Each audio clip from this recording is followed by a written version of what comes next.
খোলা থাকবে, বলেন ইনশাআল্লাহ। সূরা দুহা কোরআনের ভিতরে যতগুলো মোটিভেশনাল সূরা আছে তার ভিতর থেকে অন্যতম এবং সবচেয়ে মোটিভেশনাল যে সূরা তার নাম হচ্ছে সূরাতুদ দুহা। সূরাটার নাম কি জোরে বলেন, আরো জোরে বলেন, সূরার নামটা কি? এই সূরাটা হচ্ছে কোরআনের ভিতরে মোটিভেশনাল একটা সূরা, আশার সূরা, আলোর সূরা। কিসের সূরা?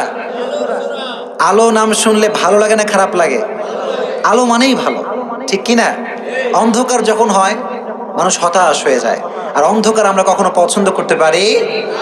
আলো, আশার আলো। যার জীবনে অনেক হতাশা, টাকা নাই, পয়সা নাই, গাড়ি নাই, সম্পদ নাই, অনেক দুঃখ, অনেক কষ্ট, আবার অনেক যুবককে গার্লফ্রেন্ড ছেঁকা দেয়, আছে না নাই? হায় হায় হায়, যুবকের টাইম লাইন পুরোটাই স্যাড। জীবন শেষ হুজুর, আমি সুসাইড করব। কি করব? জীবন শেষ। বললাম যুবক কি ব্যাপার, কি সমস্যা? বলছে হুজুর সব ঠিকঠাক, আব্বা আম্মা সবই ঠিক আছে, টাকা পয়সা everything is okay, there is only one problem and that is my girlfriend. প্রবলেমটা কি? এই এলাকায় আশেপাশে গার্লফ্রেন্ড বয়ফ্রেন্ড নাই? এত আসতে বলেন, আছে না নাই? হারাম রিলেশনশিপ আছে না নাই? করা যাবে এইটা? এত আসতে কয় করা যাবে?